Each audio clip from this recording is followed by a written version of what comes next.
Hey guys, welcome back to another video of Tech It Simple. In this video, I'm going to show you how you can get your Yandex Site Language into English.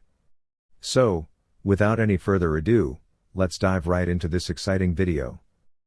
In order to get your site language into English in your Yandex, you just simply have to open your Yandex browser. Now, after opening the Yandex browser, just simply search for the site that you don't have in English. Now, after coming to any of these sites that are not in English, simply click on this button down here.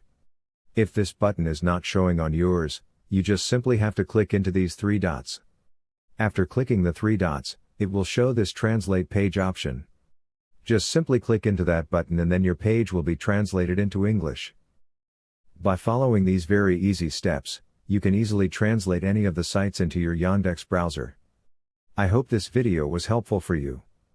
If yes, don't forget to like, share, and subscribe to the channel to never miss another update.